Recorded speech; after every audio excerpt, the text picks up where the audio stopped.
Character ಅಂತ ಬಂದಾಗ how did you try to work on? I think, Rashmi, one thing that I've held on to from day one is integrity. Adrilli, it works both ways, that you will not compromise on any kind of story that you are writing. ಇನ್ನೊಂದು ವಿಷಯ ನಂಗೆ ಹೇಳಕ್ಕೆ ಇಷ್ಟಪಡ್ತೀನಿ Rashmi, that it was a very important lesson that I learned. I went to a filmy function with a actor. ಅಲ್ಲಿ ಹೋದಾಗ Kannada songs ಬಿಟ್ಟು Telugu songs play ಮಾಡ್ತಾ ಇದ್ರು. ಆವಾಗ 2 very prominent actors in the audience walked out. ಯಾಕಂದ್ರೆ ಕನ್ನಡ ಬದಲು ತೆಲುಗು ಸಾಂಗ್ಸ್ ಪ್ಲೇ ಮಾಡ್ತಾ ಇದ್ದಾರೆ ಅಂತ they left.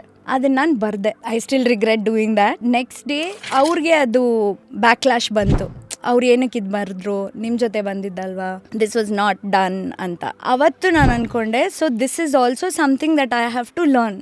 Every time this thing of ನಾನು ಜರ್ನಲಿಸ್ಟು, ನನ್ನ ಜರ್ನಲಿಸ್ಟಿಕ್ ಇನ್ಸ್ಟಿಂಕ್ಟ್ ಬಂತು, ನನಗೆ ನ್ಯೂಸ್ ಬಂತು ಅಂತ, you can't act on it.